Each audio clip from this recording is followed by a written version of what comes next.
Good morning everyone. চলে এলাম আমি আজকে আমার রান্নাবান্না ব্লগ নিয়ে। তো ফ্রেন্ডস, গরমে সবাই কেমন আছেন জানাবেন। আর আপনাদের আজকে কি রান্নাবান্না মেনু হয়েছে কমেন্টসে বলবেন। আর আমার ভিডিও যতটা পারবেন শেয়ার করবেন, আপনাদের ভালোবাসা দেবেন, বিকজ আপনাদের ভালোবাসাতেই আমার ভালোবাসা। আর আমি আমার রান্নাবান্নার সাথে স্নেহ, মায়া, মমতা, ভালোবাসাও নিয়ে আসি। রান্নাবান্না আমি খুব ভালোবেসে করি, আমার রান্না করতে খুবই ভালো লাগে। তো চলে আসছি, আমার ব্রেকফাস্ট থেকে স্টার্ট করছি। তো আমার আজকে ব্রেকফাস্টে হচ্ছে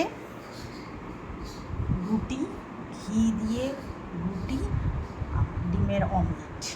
ডিমের অমলেটটা একদমই সিম্পল প্লেন করেছি, নো পেঁয়াজ, নো কাঁচা লঙ্কা, আর ঘি দিয়ে রুটি।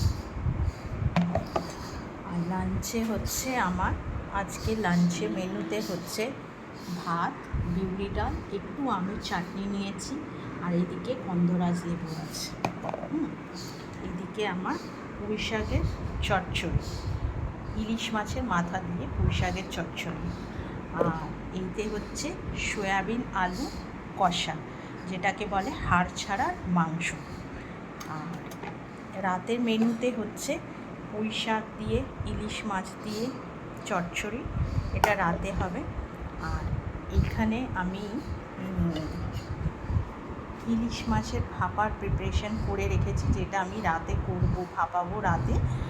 ভাত আর ইলিশ মাছের ভাপা, আর এই পুঁই ডাঁটা দিয়ে মাথা দিয়ে চচ্চড়ি, এটা রাতে হবে। তো এই হচ্ছে আমার আজকে সারাদিনে খাওয়া দাওয়ার মেনু। আপনাদের কি হচ্ছে জানাবেন কমেন্টস।